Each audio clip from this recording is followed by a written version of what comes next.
Tag team back again. What's happening, everybody? Good to see you again as we continue with our talk about the narratives that we're seeing.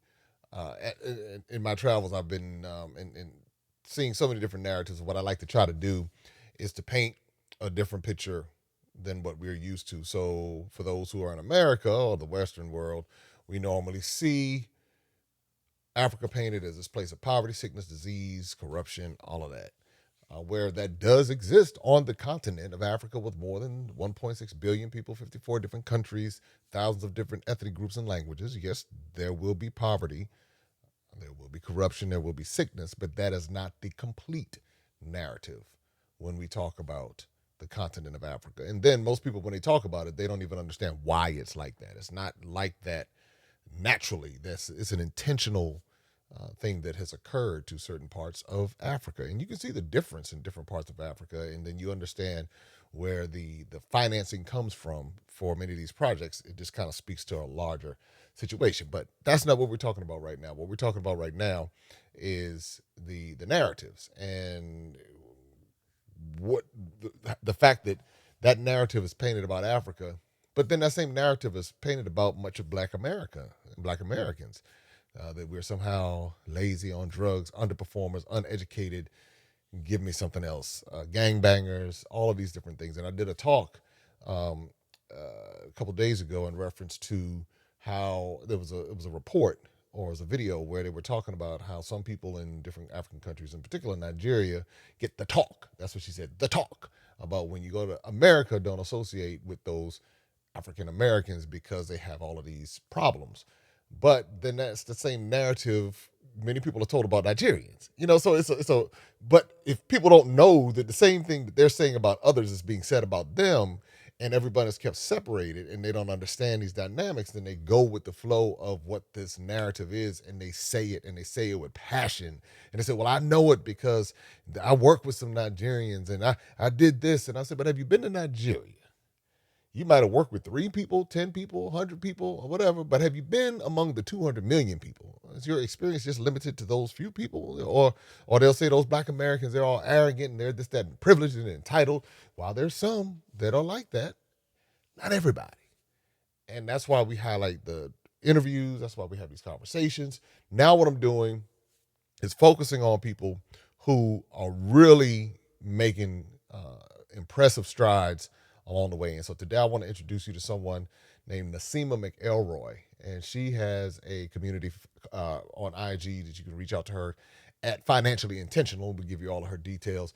But she has been an advocate for financial literacy and repositioning herself and her career for several years now. And in the story that she's going to share with you, I believe it will be inspirational for many people who are trying to navigate this space, and they're trying to figure out exactly what it is that they want to do. And Naseema's story is definitely going to inspire you. So without further delay, here is Naseema. What's happening, everybody? It is good to see you. Listen, I'm here still in Atlanta, Georgia, and I ran into this young lady right here. She's actually been featured on this channel. It was, 5 years ago now, right? Mm-hmm. 5 years ago. We had Naseema McElroy, and she is going to be, back then, you were talking about I was just paying off debt. Paying off debt back then. So now what she's done is paid off $1 million, $1 million in debt. You live in the Bay Area, San Francisco. Bay Area, yes. Okay, and you can find her on IG at Financially Intentional. Correct. And so you have a community where you help people get their finances in order and all of that. Mm-hmm. So I know the number one question everybody has is, how did you pay off $1 million in debt? Well, actually, the number one question most people have is like, how did you get in $1 million in debt? How did you get in $1 million in debt? And you know what? The funny thing is, it's not uncommon debt. It's debt that most people have, but most people just don't take the time to actually add up the debt. Oh. And so the biggest part of that debt was the remaining balance of my house that I paid off towards the end of my debt-free journey.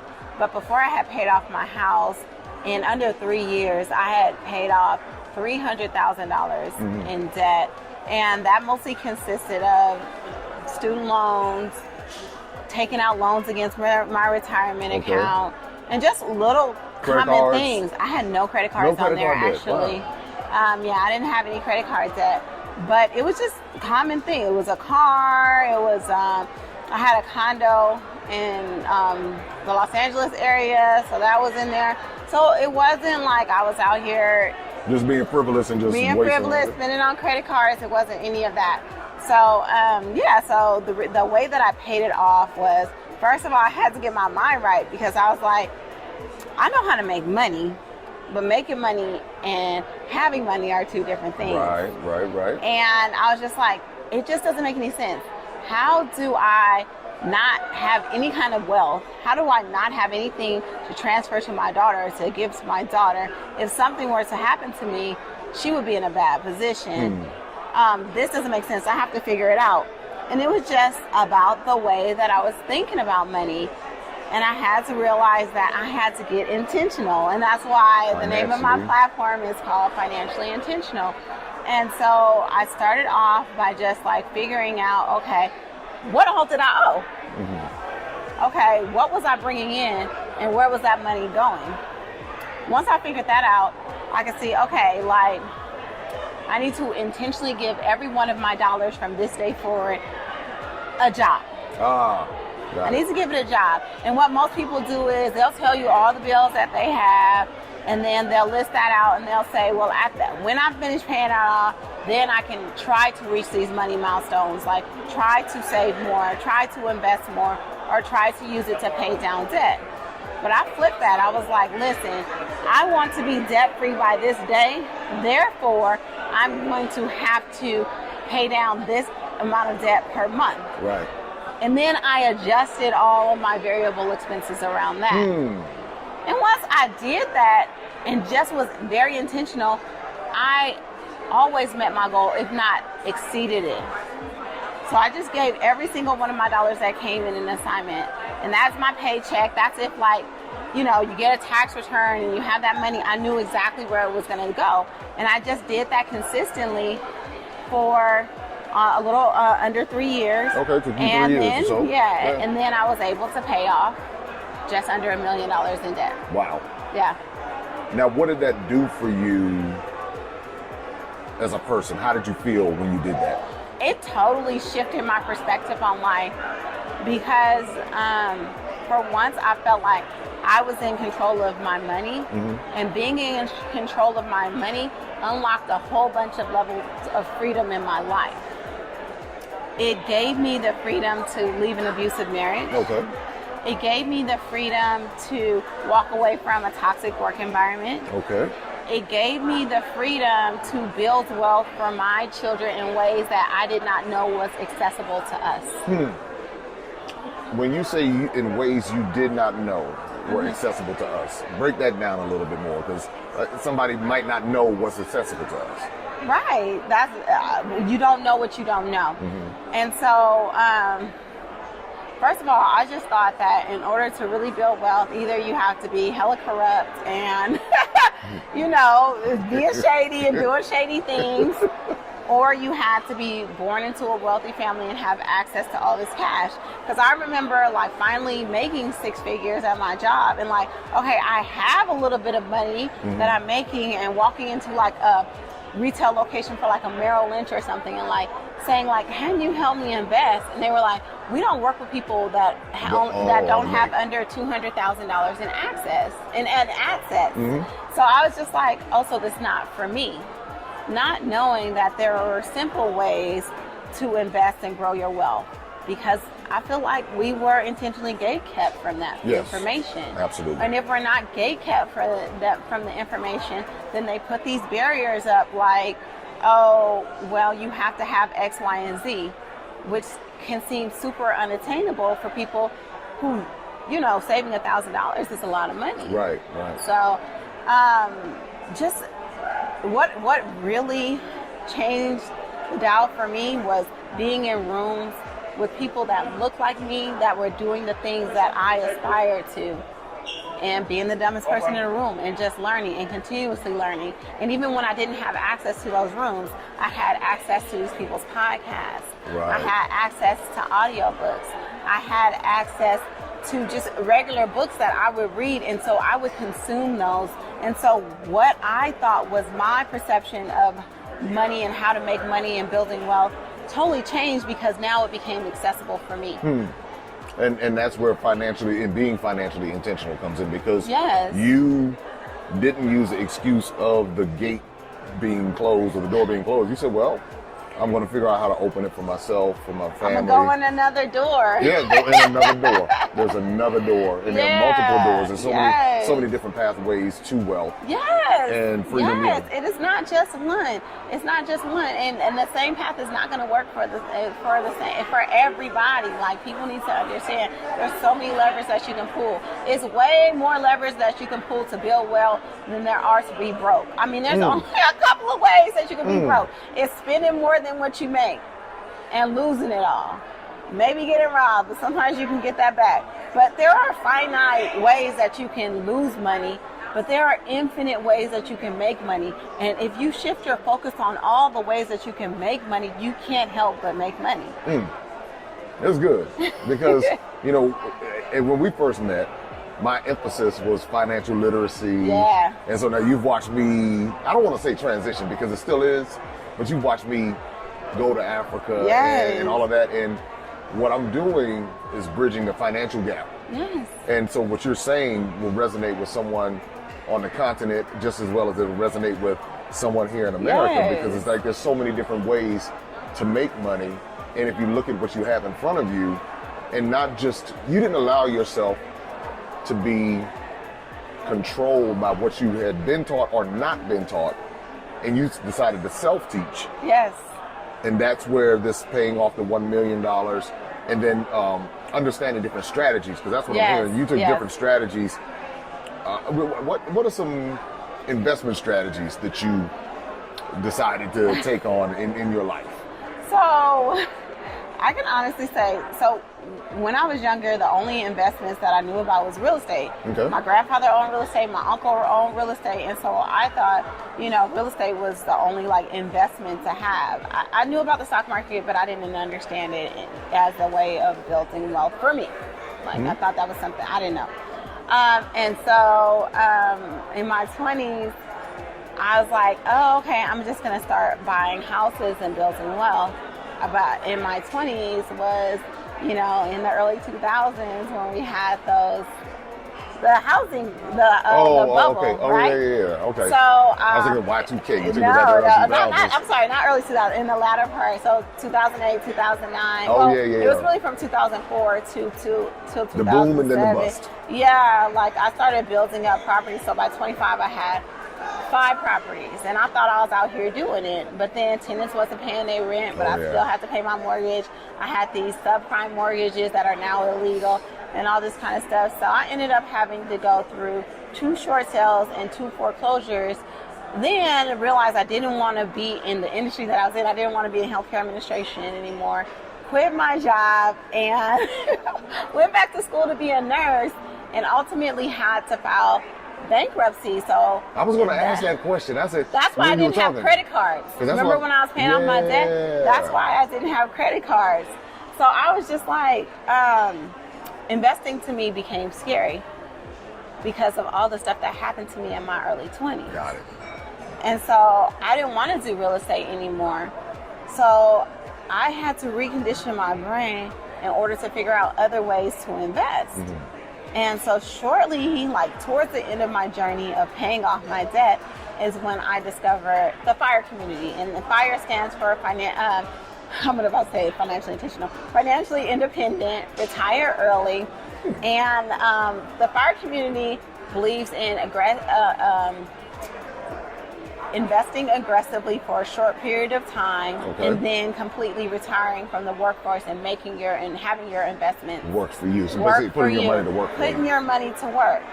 And so within that community, they talked about these really simple ways to invest in index funds. And I was just like, wait a minute, so it's just that easy? If I just put my money into these funds, which I understand, because an index fund is a fund that's going to track the market. Right, and so it's not going to go against the market. So where you get a lot of companies like trying to beat the market. They have these mutual funds or these different funds with a whole bunch of fees and stuff built in, so that sometimes it's too expensive to invest in these products because they're trying to beat the market, and so there's a lot of turnover in stocks and all of that stuff. But if you say, okay, I just kind of want to go with the market, and historically the market has grown 7% through every recession, through every whatever, the market always goes up, no fail. And it usually returns a rate of return of about 10%, or Okay. I mean 7%, 10% based on inflation. And if you just put your money in those investments and just let it grow, in 10 years or less, you usually can reach financial independence, meaning that you have enough assets that you can draw down from those assets. They will continue to grow, yet you will be able to produce an income without ever having to work again. Got it.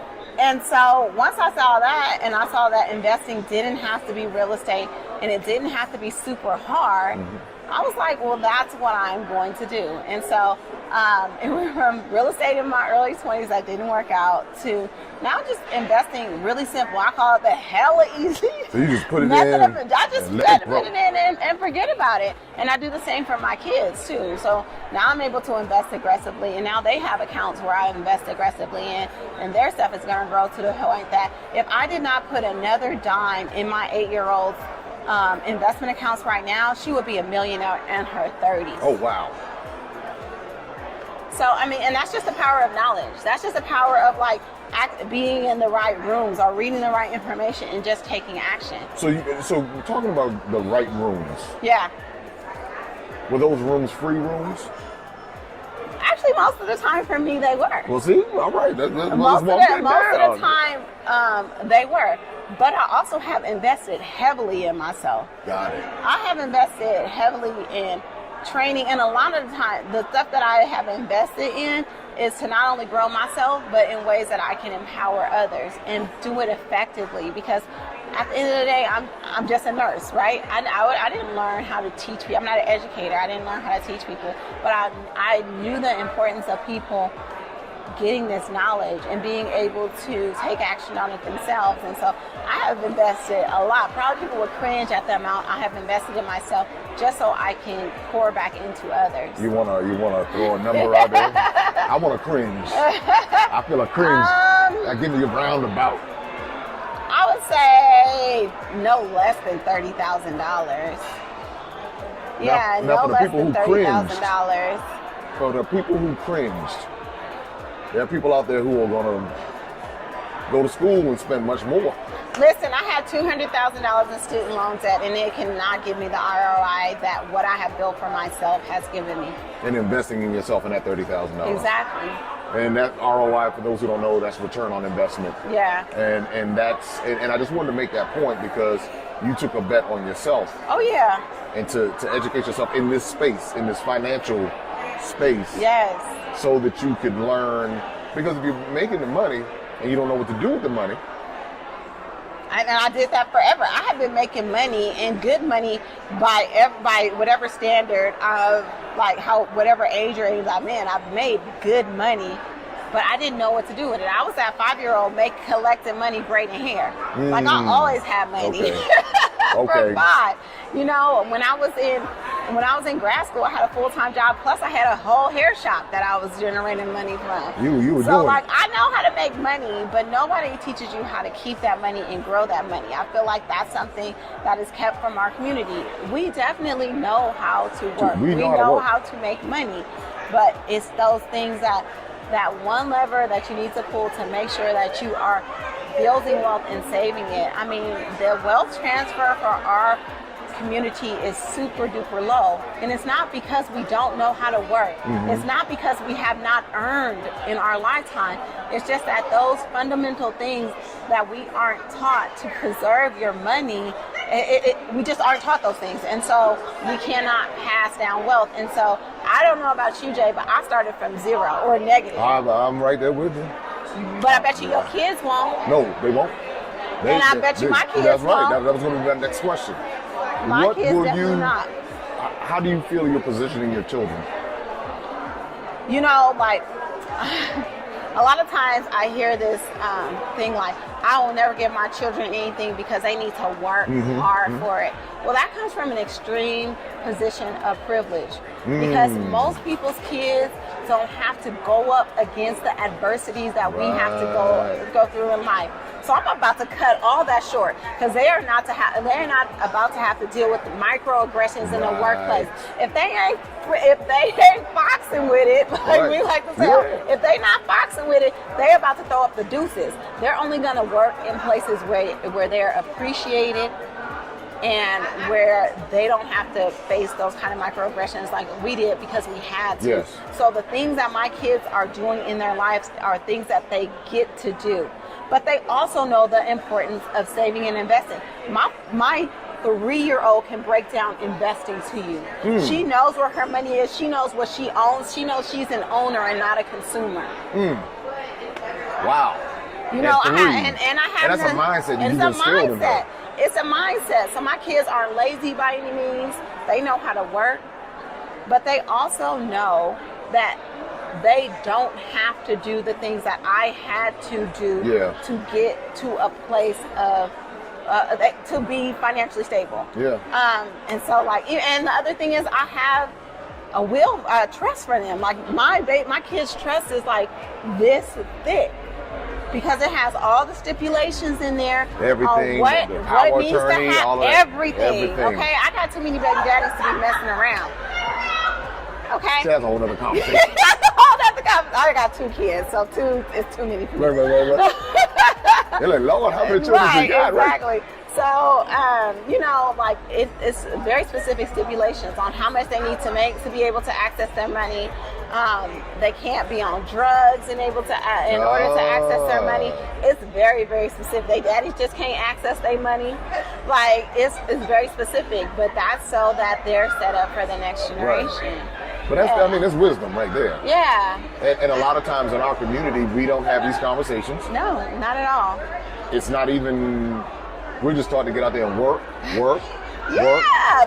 For frustrated. me, it was go to school by any means necessary, which any means necessary for me was coming out of school with $200,000 in student loan debt and getting that good job. Right, getting a good job. And staying there with the pension and all the benefits and staying there for 50 years and then retiring. That's not my reality. I don't have to work anywhere I don't want to work, and I will not. But that has put me in a position to be able to advocate, like I'm a nurse, to advocate for my patients, to advocate for my coworkers, and first of all, to you're not hostage. Advocate for myself. Because let me tell you, as soon as I get that complaint, I'm like, so how you want to do this? Yeah, but that's real. How you want to do this? Because I'm not about to let nobody yell at me. I'm not about to let nobody treat me badly. I am not going to be abused by anybody. Right, because you talked about coming out of an abusive marriage. Yes. So you're not going to go to an abusive marriage to an abusive job. No. Right. No, and I'm not going to let my patients fear. I'm going to keep on advocating for them until I see change.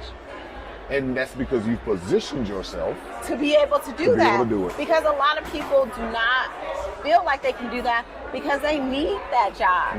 Or they're scared of getting blacklisted from the industry or whatever else people threaten to do, which is fake news. Yeah. But that's what's drilled into us, right? It is. If you say something, you're going to get in trouble. So you better be quiet. Yeah. And I mean, there are people who will tell me on different social media platforms, hey, you better be careful what you're saying. You better watch out what you're saying. I hear that. I mean, like, people are in my inbox genuinely, like, concerned because I'm very transparent. I put my paycheck up there. I share my net worth. I share my investments. They're like, oh, my God, people are going to come for you. And get what? All my money is in investment accounts. All my money is sold up. You cannot get to my money. It's not like I'm a drug dealer walking around with briefcases full of money. You know what I'm saying? And then why would people come for me? Like, all I'm trying to do is help everybody win. Yeah. So that's not even the energy that I'm putting out there. But that's part of that mindset that's prevailing in some spaces. But I think what you're doing is great. When we first talked, I thought it was great. Here it is, 5 years or 6 years later? No, 5 years later. That was 2017. So my math needs to get better. This is 22. No, that was 20. Yeah, that was 2016. 17. 17, yeah. 17, yeah, 2017, yeah. So 5 years later, you're still doing it. any closing words that you want to offer to inspire everybody. And that's whether they're in Africa, because we have a large audience and all throughout the 54, 55 countries, but then also here in the United States. Everything that you have to be the person that you want to be is within you and it's accessible right now. Stop looking outside for external things, external help. Look within yourself and start there first. And then start being in those rooms where you can't help but be the dumbest person and the brokest person, because then you can't help but be smarter and wealthier. Because I was going to ask you, when you say the dumbest person in the room, what does that mean? Because somebody might say, I'm not going to be the dumbest person in the room. The dumbest person in the room, to me, means that out of everybody in that room collectively, I have access to less resources. I have not had the same opportunities as them. And therefore, I'm tapping into what they have already had. And it's just like just being in the same proximity as these people, I am going to elevate. And that's wisdom. Yeah. I love being in rooms where I am not the smartest person and where I can learn from someone else's wisdom and knowledge, because what that does is that accelerates my learning process. It slows down the learning curve and it propels me to a different level within a faster time period. So that's just something to always think about. Always go into places where someone else can add value to your life, and then you'll find that you may be able to add value to theirs. Exactly. So, Naseema, it is so good to meet you in person. Oh, and I know, finally, right? Finally, right? And she came all the way, I came all the way across from Africa. And then I didn't even know you were going to be here. I know, that's crazy. He said, right? I see your face in the program. And I was like, yeah, I thought you were watching online. And then you're like, no, I'm here live. So I'm glad that you took a few moments to sit down and talk with me. If you want to follow Naseema, if you want to learn more about her program, at Financially Intentional on IG. Do you have a website? FinanciallyIntentional.com. FinanciallyIntentional.com. Yes. So listen, everybody, you know what to do. Make sure that you subscribe, like, share. This is how we continue to bridge the gap between Africa and the African diaspora, by sharing these types of conversations so you can see what we're doing over here in the U.S. And of course, when I go to different parts of Africa, I'll have interviews with entrepreneurs, with artisans, with different people, just talking about different things so that we understand that we have more in common than differences, and we can somehow, at some point, collaborate. So that's the deal. Until next time, everybody, take care, be safe. Open up your eyes and see.